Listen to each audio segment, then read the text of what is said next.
All right, let's dig into a fascinating story about politics, power, and what happens when you look just beneath the surface.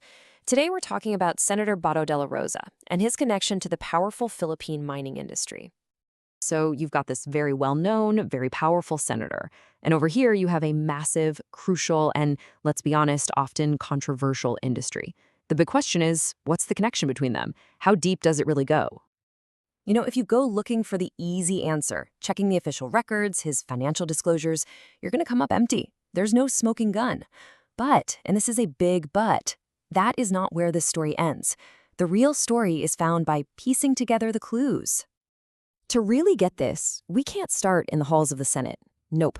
We have to start on the ground, in a very specific part of the Philippines. It all starts with the Davao connection. Yeah, believe it or not, this whole thing kicks off with geography.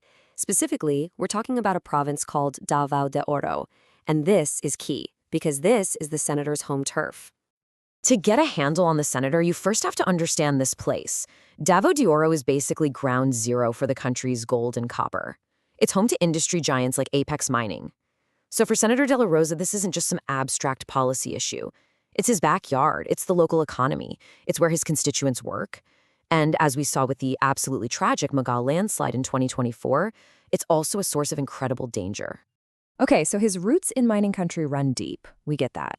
But does that connection actually follow him all the way to Manila? To figure that out, we have to look for his legislative fingerprints in the Senate. And this is where the picture starts getting a lot clearer. His background, that's the context, but his actions in the Senate, well, that's the evidence. Now look at this. This is where things get really concrete. He wasn't just some backbencher voting on a random bill.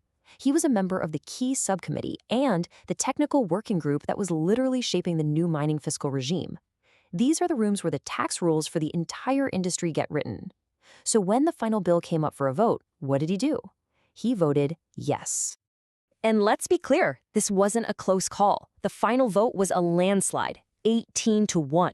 An overwhelming victory for a bill that you can bet the mining industry was watching like a hawk. His vote wasn't just passive agreement. It was active participation in a huge win for the sector. So let's just recap for a second. We have the deep geographic ties. We have the key committee seat. We have the pro-industry vote. But on paper, no direct financial link. So how is that even possible? It all comes down to a really powerful political concept, plausible deniability. So what does that actually mean? Plausible deniability is basically a situation where someone can credibly say, hey, I had no idea, or I wasn't responsible for that, simply because there's no hard, direct evidence to prove they were. It's like a shield built entirely out of a lack of a paper trail. And here's exactly how that plays out. You look at what isn't on the record, the official stuff.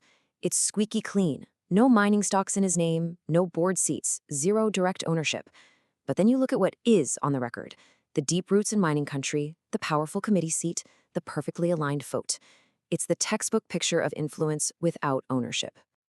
So when we put all these pieces of the puzzle together, what kind of picture starts to emerge? Well, we get a pretty clear portrait of a very specific kind of politician.